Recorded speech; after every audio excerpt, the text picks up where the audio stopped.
Long ago in the forgotten time of December 2021, I made the worst mistake of my life.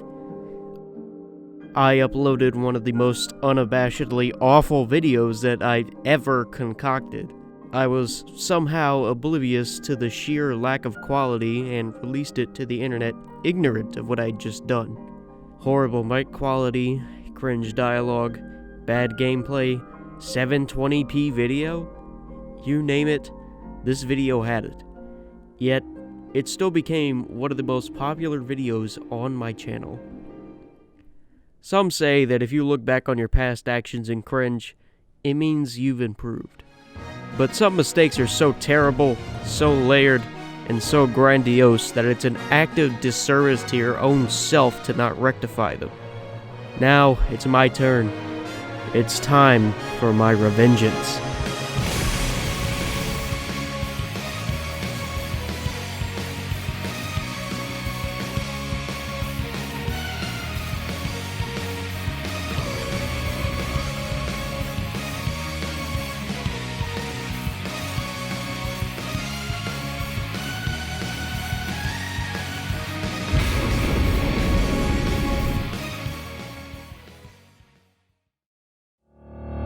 In my original video, I played on hard difficulty. This time I'm putting on my big boy pants and will be playing on Revengeance like the former New Game Plus Easy World Record holder that I am. Additionally, I said that lethal sub-weapons, custom weapons, and wigs were all banned. For this video, the red body is also banned because it increases your attack power, in addition to everything else previously mentioned. Now, as for the weapon of choice for this challenge, the wooden sword. The sword will be fully upgraded, giving it maximum fuel cell gain and efficiency like normal. However, the wooden sword has two unique upgrades that make it even more demented. The first is its special ability, which allows you to insta-kill any cyborg. I say kill loosely because the entire point of the wooden sword is that it cannot cut anything, and as such can get rid of cyborgs without killing them. The second upgrade set reduces the amount of damage dealt by the sword. Literally a direct downgrade. So the game begins and I don't even get to use the wooden sword. Off to a fantastic start. R-00 is done as normal.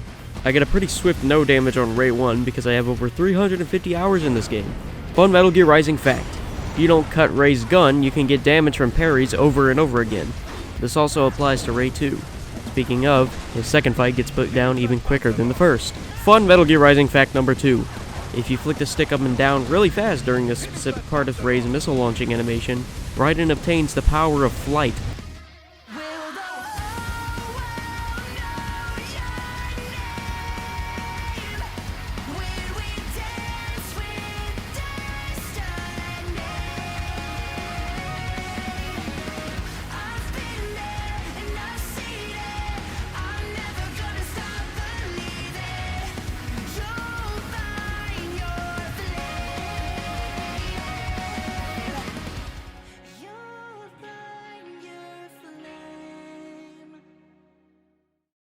Sam does his whole you deny your weapon its purpose thing, and the run properly begins upon entering R-01.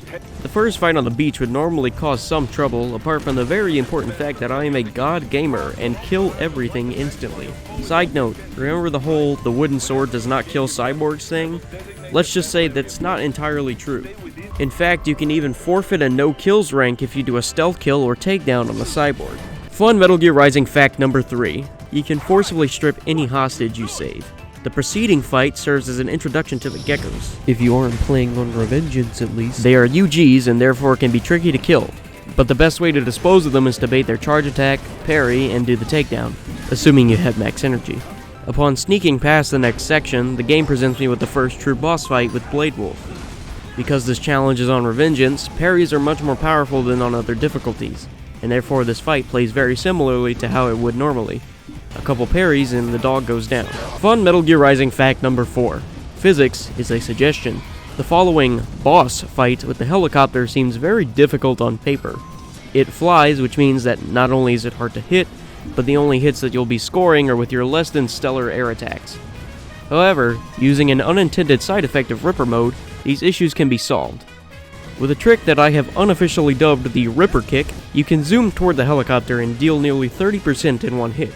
Unfortunately, I didn't plan ahead enough and ended up having to whack the helicopter over and over again in blade mode during its QTE. Double unfortunately, the next obstacle is one that is impossible to cross. This gate is intended to be the tutorial for the left-hand collectibles. You are asked to cut off a cyborg's left hand, which is not an option. Alternatively, you can cut the gate open and skip this, but this has a similar caveat. There's no fancy skip that you can do to get around this, so unfortunately, this challenge is not possible. There is somewhat of a saving grace though. If you pop Ripper mode and get lucky with a polearm attack, you can sever the left hand and proceed. This still violates the rules, but it's better than having to use a different sword. In case this happens again, I'll keep track of it with a counter in the corner. Fun Metal Gear Rising fact number 5. Another unintended side effect of the Ripper mode oversight is that activating it in Blade mode at the same time will cause the game to be slowed down significantly more than it would if you only used Blade mode. This allows the next fight to be skipped entirely. The following area contains nothing of interest apart from Fun Metal Gear Rising fact number 6. By going out of bounds, you can see part of the website link where the image for the sky is from in a few different places. Upon reaching the oil refinery, another obstacle presents itself. Luckily, the fence can be cleared by doing the heavy weight heavy attack, 4 light air attacks, and the kick. However, soon thereafter is a vent that needs to be cut to pass. There's no way to get around it without using the polearm, so that's another addition to the counter. Upon going through the refinery, I reach the first chapter boss, Mistral. This is a huge difficulty spike. Mistral has a few special attributes that make her incredibly challenging wooden sword only. First of all, Mistral is the only defense-oriented fight in the game. In a normal playthrough, you are meant to take advantage of this by breaking her guard in one of 3 ways. Either 1. Mash the light attacks on her block until it breaks, 2. Activate Ripper mode to break her block in one hit, or 3. Land a parry. All of these still work with the wooden sword, but you're unable to cut her polearm to take advantage of a block break. By removing one of the core mechanics of this fight, it becomes a complete slog. The sum of my winning attempts in all 3 phases comes out to around 11 minutes total. This fight does actually give you checkpoints between phases, and I honestly don't know what I'd do without them. Secondly, and far more importantly, you aren't only fighting Mistral. There are up to 5 tripods in the arena at all times. These guys constantly disrupt your offense by either grabbing you or hitting you, and considering how long the fight takes, these little annoyances add up, especially since this is on Revengeance difficulty. My strategy for Phase 1 is to get as many guard breaks as possible. While I can't cut her polearm, she does still have a short stun animation where she is vulnerable to taking damage. There isn't much to it, just do the 3 methods until you reach Phase 2. But before going there, Fun Metal Gear Rising fact number 7. You can get completely out of Mistral's range in Phase 1. Keep watching to find out how. Phase 2 is unique in that it is 2-dimensional. This has its advantages and disadvantages. The tripods clump up a lot more and restrict your movement, but at the same time, Mistral is a lot more vulnerable to being looped. Not only can Sky High infinite Mistral, but it is one of the strongest moves I have access to damage-wise, doing a whopping 0.4%. This infinite is entirely reliant on tripod RNG though. Sometimes they'll just stand there and do nothing, and other times they'll ruin your day. I find that they'll leave you alone if you manage to get them off screen, which is exactly what happened in my attempt on Phase 3. I got incredibly lucky with this Phase 3 attempt. I managed to get the last tripod in the arena to be off screen at the same time I had Mistral in the infinite, and as such I was able to get her all the way down to her QTE activation from 40%. Fun Metal Gear Rising fact number 8. As you know, the wooden sword cannot cut anything. The only exceptions to this are objects and scripted sequences. One odd exception to that is bosses. Because technically they count as part of gameplay, they cannot be cut up in their QTE sequences. As such, Mistral just kinda stands there. R-02 Electric Boogaloo begins with a pretty uninteresting fight before immediately amping it up to fight a Grad. The Grads are the tankiest basic enemy type in the game. Not only that, but they also have incredible evasion due to the fact that they're literally on roller skates. The best way to deal with them is to perfect parry away like usual. Fun Metal Gear Rising fact number 9. Due to the way that enemy detection works, in the easy through hard version of this segment, it's entirely possible to run right past one of the Mastiffs by releasing Ninja Run at the right time. Right after this fight though is yet another gate that must be cut to progress, and yet another soon after. The following fight is the introduction to the Raptor enemy. Despite having less health than the Grads, they are far more challenging because they're almost impossible to land a perfect parry on without some kind of weird positioning. Additionally, they have this giant AoE EMP attack which stuns you and can be hard to dodge in the heat of battle. Luckily, they do become susceptible to parries once you whittle down their health a bit. And, as backwards as this sounds, they have a rage mode that activates after you defeat another raptor. This rage mode makes them much more aggressive and deal much more damage. However, when they exit rage mode, they will be stunned and therefore are vulnerable to a takedown. Next up is the worst thing that could possibly happen in this challenge. 4 unskippable gates all back to back, with a 5th and 6th one after a short encounter with 3 Mastiffs. With the total amount of custom weapon uses more than doubling in just over a minute, I enter the lab. It's extremely hard to get through this room stealthily, so I didn't even bother. You can stealth kill one of the Mastiffs, but then the other 2 will detect you and attack. A raptor will then jump out of its cage, but unlike the previous fight, there's no way to take advantage of its rage mode. I activated Ripper mode and got a perfect parry on each of the Mastiffs. I used my remaining energy to deal a large amount of the raptor's health and was able to combo it to death once it became vulnerable. Fun Metal Gear Rising fact number 10. It's possible to throw a smoke grenade, enter the cutscene, and get back into the room with the smoke still active, which will prevent this fight from starting. Fun Metal Gear Rising fact number 11. A small visual glitch is briefly visible in the cutscene where the tripod enters the vent. Some of the crates in the back will be very bright for no discernible reason. Why they didn't use this game mode more outside of VR missions evades me, but it's incredibly easy and over in about 15 seconds. The preceding fight isn't all that notable, but the one afterwards is, as it's one of the most difficult fights in the whole playthrough. The boss fight with the Grad has given me nightmares on multiple occasions. It was a major roadblock in my Stormbringer run of the game, but surprisingly wasn't nearly as bad for this playthrough. Revengeance adds a secondary weaker Grad behind the main one which can be taken down with a parry in Ripper mode. The main Grad has the same attacks as in the other, so it's all about getting your parries. After about 9 parries, the Grad will enter its QTE mode and go down.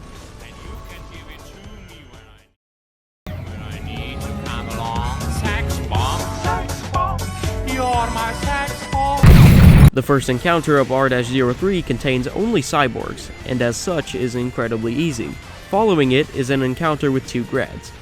I have a personal vendetta against this one fight in particular, because in my old video, I didn't know that you could run right past them. As such, I got an endless stream of comments saying that I could skip the Grad fight.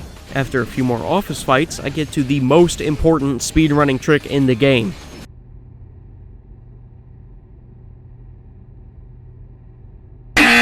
The following trick is a close second place. Using a precise jump on the side of this fence, you can make it to the other building which you aren't meant to access until you've gone all the way around. From here, go to the vent on the far right and do this sequence.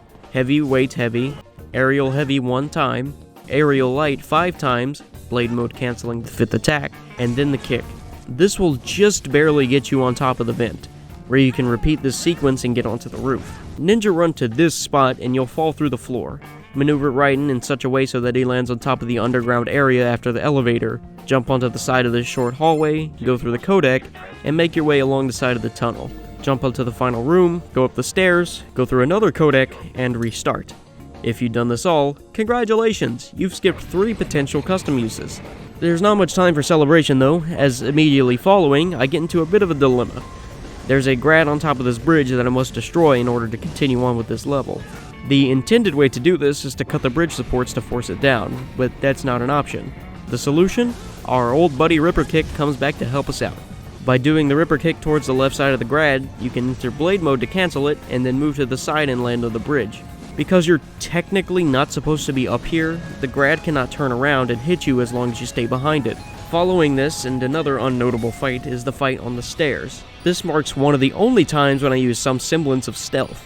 I got lucky with a first hit knockout on this guy to the left, before proceeding to take out all 3 Mastiffs with stealth kills. Unfortunately, this fight cannot be done all stealth, because the Fenrir's will automatically see you once they spawn. Fun Metal Gear Rising fact number 12. Fenrir throwing knives can hit other enemies. On Revengeance, these can do most of the enemy's health or even kill them if multiple knives hit. The depression section is no different from a normal playthrough, as you're not intended to be fighting anyway. You may have some trouble dealing with the goons at the end, but they're no match for the upcoming chapter boss. I'd introduce him, but I'm still waiting. You may or may not know this, but the second Monsoon cutscene is unskippable on PC, while it is on console. I'd call this another Metal Gear Rising fun fact, if not for the fact that this is extremely unfun and has probably wasted multiple hours of my life. Anyways, Monsoon. Monsoon took me well over an hour. I wouldn't say that he's particularly difficult in any specific way, but his fight takes so long that the little mistakes add up. My strategy for Monsoon started with me spamming Sky High. It does an infinite Monsoon like it does Mistral, but it still deals some of the most damage out of any move that I have access to. Secondly, whenever Monsoon does a smokescreen attack, I defensive offense right before he hits me, before canceling it into another parry. The defensive offense allows for decent chip damage, while the parry cancels his attack, which lets me do another one. At 70% health, he will jump onto a pillar and begin to throw vehicles at you. Normally, you're supposed to go into Blade mode and cut them, but fun Metal Gear Rising fact number 13. If you go into Blade mode during a slide, you will be completely immune to Monsoon's vehicles. Rinse and repeat until Monsoon jumps back down and goes into his magnet mode thing. Just parry his attacks like normal to get him out of it and repeat the cycle. While he's in it though, be sure to do fun Metal Gear Rising fact number 14. When Monsoon does the spinny attack, you can do this.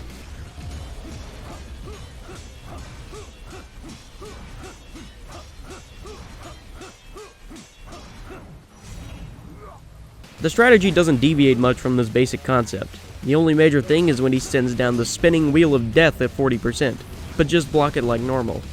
Do keep in mind that unlike Mistral, this fight does not have checkpoints, which contributes to its difficulty. The only one that you do get is after you block the second wheel of death when the QTE starts. Platinum must have thought about the possibility of you using the wooden sword in this fight, because the car that Monsoon throws at you which you are intended to cut simply explodes.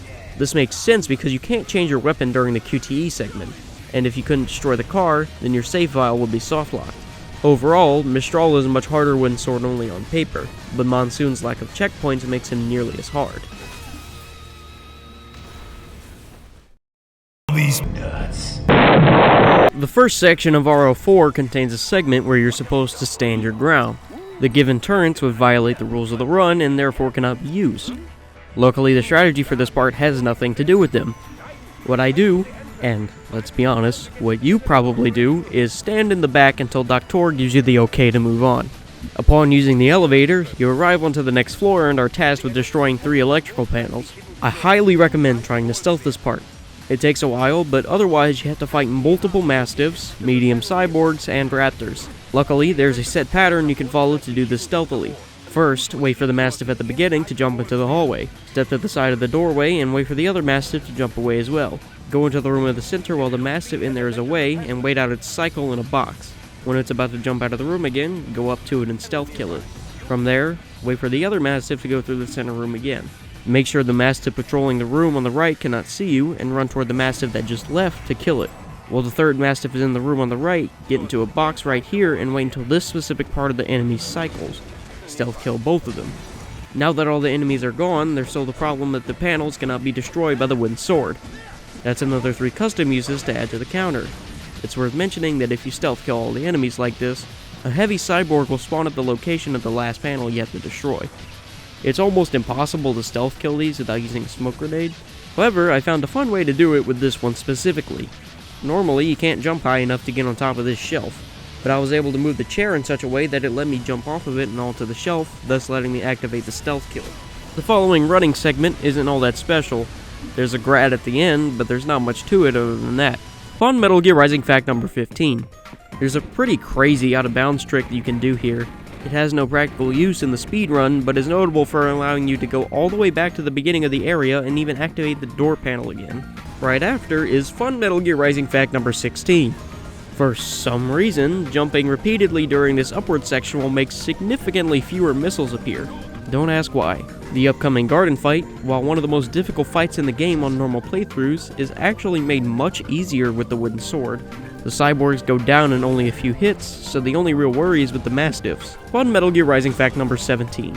While this medium cyborg will normally only get up to attack you when you approach him, if you hit him from afar with a grenade or rocket launcher, he'll get up and start attacking. This is useful in casual runs because it allows you to get rid of him before spawning the Mastiffs. Fun Metal Gear Rising fact number 18. In the new game version of the speedrun, you completely skip this garden fight by using the currently unnamed speedrunning exploit which may or may not show up later. If you turn around after the codec instead of continuing like in the speedrun, The abyss stares back at you. the elevator segment after this contains a few different fights back to back. The first, although having 2 geckos, is not too bad. The second fight has a little more, including Fenrir's, a raptor, and fun Metal Gear Rising fact number 19. It's possible to get out of bounds on the elevator and find the unloaded entrance to the AI boss fight room. In the third fight, you are tasked with eliminating tripods that slow down the elevator. In this run, I did the normal strategy, but in the speed run, I would employ fun Metal Gear Rising fact number 20. If you use the unknown mystery trick to get on the second elevator before the tripods even spawn, your time on the scorecard will be 0. In the final elevator fight, if you stand around this spot, charge a quick draw attack while in Ripper mode, and release it at the right moment, you can kill every enemy in one shot. Be careful because Mastiffs spawn and will most likely begin with their slam attack. Next is the AI rematch with Mistral. Despite being directly nerfed from her original fight, she is still just as hard. My strategy focused on abusing the Thunder Strike skill, which actually deals a half-decent amount of damage, and isn't frequently blocked by Mistral. The tripods are far more annoying in this fight, which makes the Sky High Infinite much more difficult to perform. I got it a few times, but was unable to do it in my winning attempt. There isn't much to the Mistral fight other than using Thunder Strike, getting fuel from the tripods, and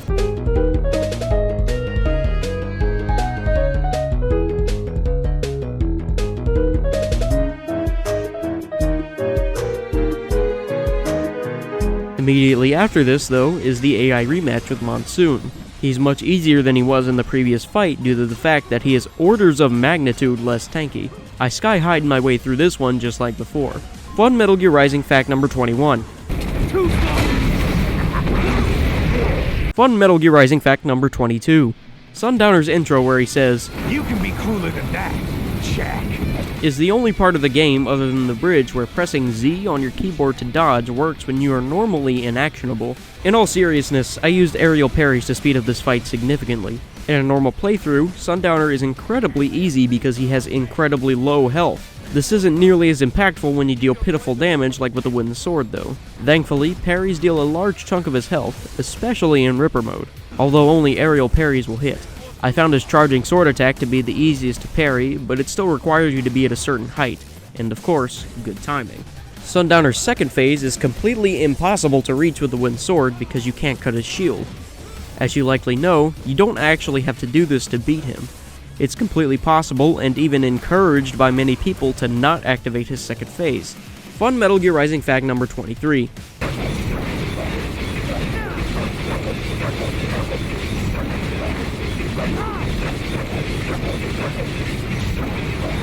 Upon reaching 10%, Sundowner will go into his ending sequence, which is an on-rail shooter of sorts with a slider. It's not a very good one though, as you can just spam any of the face buttons to fire missiles and clear the section without moving. Like Monsoon's vehicle, the ceiling part that you have to cut just gives you a free pass if you use the wooden sword. Fun Metal Gear Rising fact number 24. When using a normal sword, if you don't do any blade mode cuts on Sundowner, and look closely, you'll see that his nuts have been cut off. Fun Metal Gear Rising fact number 25. If you activate Ripper Blade mode in between the 2 codec calls you get after beating Sundowner, you can freely walk around the destroyed helipad for a while. And finally, Fun Metal Gear Rising fact number 26. Normally, when you chop up Sundowner, his body will be right in front of you.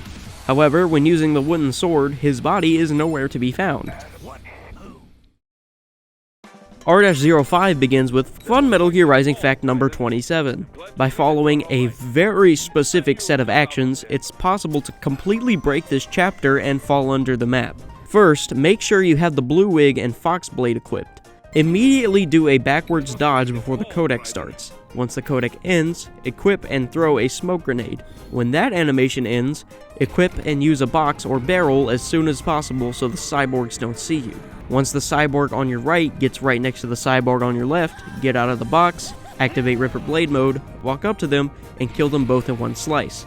Stay in Ripper Blade mode and walk all the way past the trigger for the next fight. The scorecard for the fight will show up with every area blank and with a D rank, as you're not supposed to stealth this section. Once the card goes away, you did it! You can either go back and start the fight like normal or keep going. If you keep going, you'll only be able to make it to the stairs, as the ground collision past the first part of it is not loaded, and you can fall under the map. Other than this fact, there isn't much to this chapter. It's mostly just fights with enemies that we've seen before, with a couple barriers to shake things up. The first one can be jumped over like normal, and the second one won't even appear if you stealth the section. It's time. The moment you've all been waiting for. The fight with Sam is the hardest part of this run, and it's not even close. This fight is meant to be a test of your skill, and that is exacerbated by using the wooden sword. Sam has 3 phases. His first phase has him fight you as normal. He uses a lot of 4-hit combos which can be used to your advantage, single strikes which can easily be parried, and unblockables which can be dodged with good timing. In phase 2, you knock the sword out of his hand and he begins to fight you barehanded. This phase is notorious for being even harder than the first, as he's not only more evasive than he already was, but also because he has a counter grab that can invalidate some of your best distance closing options. Finally, in his third phase, he picks his sword back up and uses an expanded version of his phase 1 moveset, with many moves that can be a pain to deal with. The strategy I use starts with abusing his 4-hit combos in phase 1. He has 4 different combos that he can use, and it's important to look at the animation he's doing to figure out which one it is. A perfect parry will deal a good chunk of his health, but each of these combos have different parry timings. The first one starts with him waving his sword behind his shoulder and above his head to go for a wide swing. This is the best one because the 4th hit comes immediately after the 3rd. This means that you can input a parry as soon as you block the 3rd hit, and it will be a perfect parry every time. The second combo begins with the sword in front of him. He first does a lateral slash and then ends with a slow upward sweep. This one requires more deliberate timing, but is still reasonably telegraphed. The third combo is fairly similar. It starts with his sword in the front like the last one, but begins with an upward swipe instead. The finisher is a forward stab with a similar timing to the previous combo. Both of these are also good, but require you to learn the timing instead of simply mashing parry. The final combo, however, is the worst one. Sam first brings his sword close to him before doing a slash diagonally downwards. He will sheath his sword mid-combo before doing the final 2 hits. For some reason, this is the only 4-hit combo that cannot be perfect parried no matter how good your timing is. Sam will often do multiple combos in a row as long as you keep countering them. However, any parry chains will cease if he decides to do this combo in particular. To recap, this one is the best one. This one and this one are also good, but you have to know the timings, and this one is bad. The first phase really just relies on getting good parry chains, and blocking or avoiding any other attacks Sam may do. Phase 2, on the other hand, fun Metal Gear Rising fact number 28. You can perfect parry Sam's phase change attack. If you decide to use this strategy, then do keep in mind that Sam may do normal attacks in between his charge attacks. This is really the only viable way to do damage to Sam in this phase. Dodging his charge attack and hitting him normally would take way too long since he has a very heavy damage reduction multiplier. Going into the second phase proper isn't an option either, as he's way too evasive to get any meaningful hits on him. Because of this, I would recommend learning the timing for this attack and spamming parries on it. Trust me, this is nothing compared to what's next. Phase 3 is where the real hell begins. Trying to parry his combos doesn't work as well anymore, as he'll dodge out of the way of most of your parries. He also has a new rock attack, which is unblockable and forces you to dodge since you can't cut them. He can, however, do this attack point blank, where it doesn't matter either way. Sam retains his evasion from Phase 2, the one I was supposed to do at least, while being far more aggressive. This leads to the majority of the time spent in the fight being on this phase, as he has few opportunities to get damage in. What I did for the majority of this phase was to lightning strike near constantly to close the distance and to get a few hits in.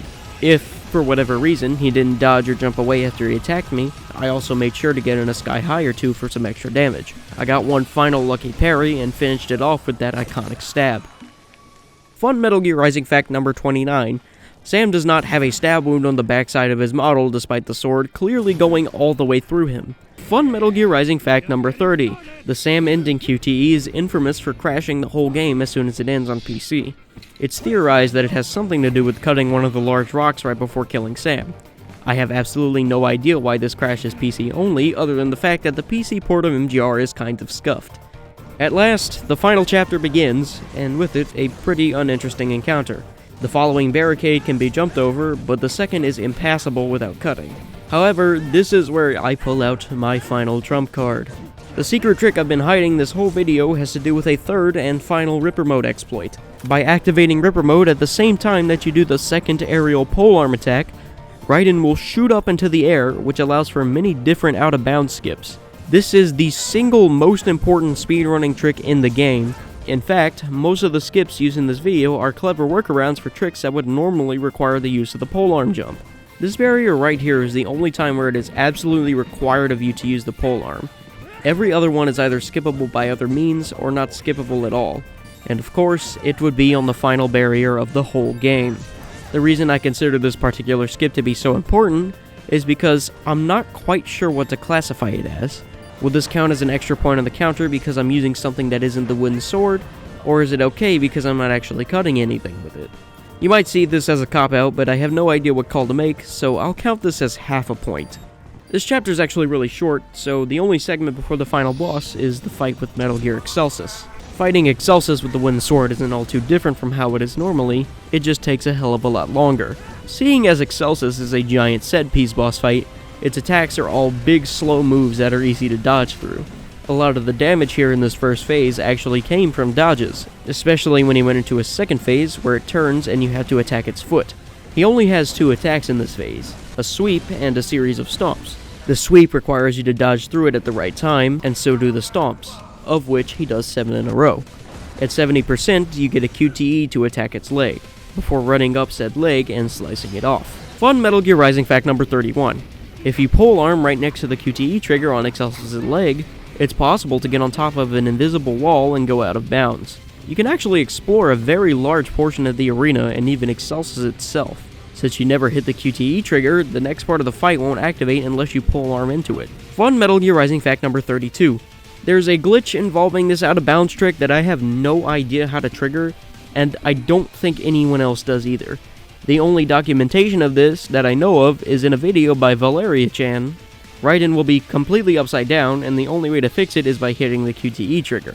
Hey, Editing Curve here, and I failed to mention this, but this glitch or whatever doesn't actually have anything to do with this specific out-of-bounds skip, as you can see by the fact that Excelsus is not downed and has its foot up, so I'm guessing that it's part of, like, the foot attack segment.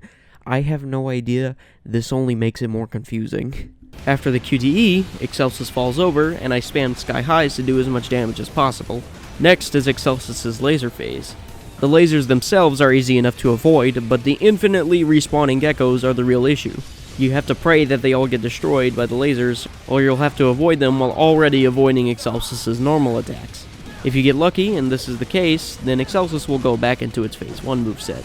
You'll more than likely have to go through the laser phase 2 or 3 times since you deal such low damage. Whittle down its leg again once it begins to attack you with it, go through the QTEs, and the fight is done. The final barrier of this challenge is the final boss, Senator Armstrong. While you're not actually intended to beat him in his first phase, he still has a health barrier that you need to pass in order to get to his next phase. Armstrong has an extremely strong damage reduction multiplier to the point where I needed to hit him 7 or 8 times to get 0.1% off. Something unique to the first 2 phases is that Armstrong is completely invincible during both of his unblockables. If you try to hit him, Raiden will go into the recoil animation and be stunned for a second. This is really bad because both unblockables are insta-kills, and are guaranteed to hit you if you get stuck in this animation at the wrong time. This is especially bad when you consider that defensive offense, your only source of iframes, has a hitbox, so it's very hard to dodge away without going out of Raiden's nice and invincible dodge into his not invincible recoil animation. This phase is still entirely possible as long as you're careful with your swings though. At 99% flat, the cutscene started and the phase finally transitioned.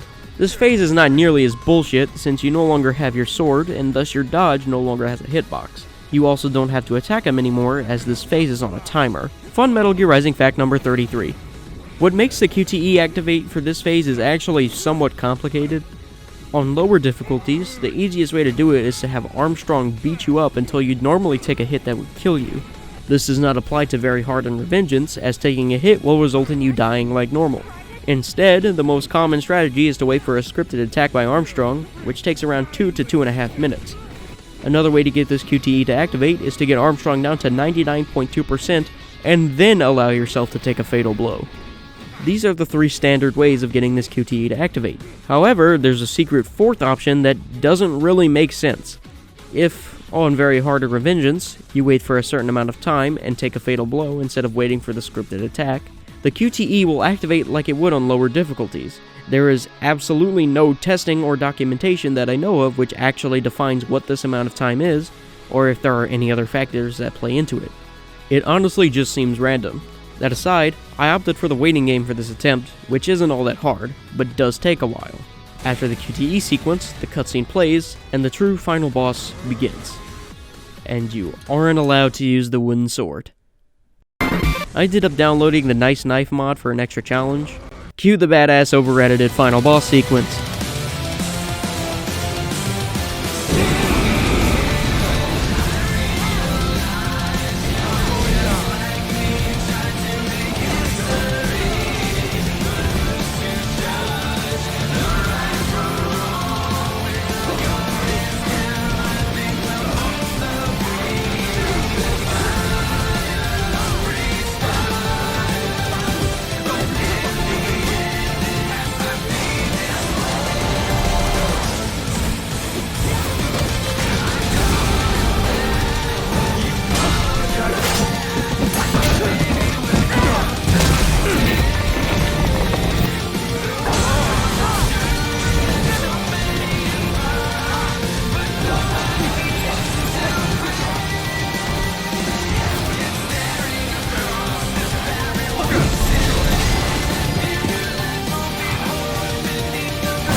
And with Armstrong's final words come 3 final Metal Gear Rising facts. Fun Metal Gear Rising fact number 34. It's possible to make the cutting sections of the fight way easier by activating Ripper mode. The Ripper mode fuel depletion rate will override that of the normal Blade mode, and thus the fuel meter will go down much slower. Fun Metal Gear Rising fact number 35. On very, and I mean very rare occasions, it's possible to parry Armstrong's QTE trigger. I have no idea what causes this to happen, and it's more of a glitch than anything. And finally, fun Metal Gear Rising fact number 36. If you cut open Armstrong's chest, but purposefully don't rip out his heart, the damage will remain on his model afterwards. And that there is the end of the challenge. Unfortunately, it's not possible, as you have to use custom weapons 13.5 times, with the vast majority of those coming from RO2. This was still a very fun challenge, and I would highly recommend that you try it. Assuming you have multiple hours to spend grinding boss fights, that is. I apologize for the long hiatus. I've been very busy with a lot of things recently, and haven't had much time to dedicate to making videos. But I still hope you enjoy what I do put out nonetheless. With that said, thank you all for watching, and I'll hopefully see you soon.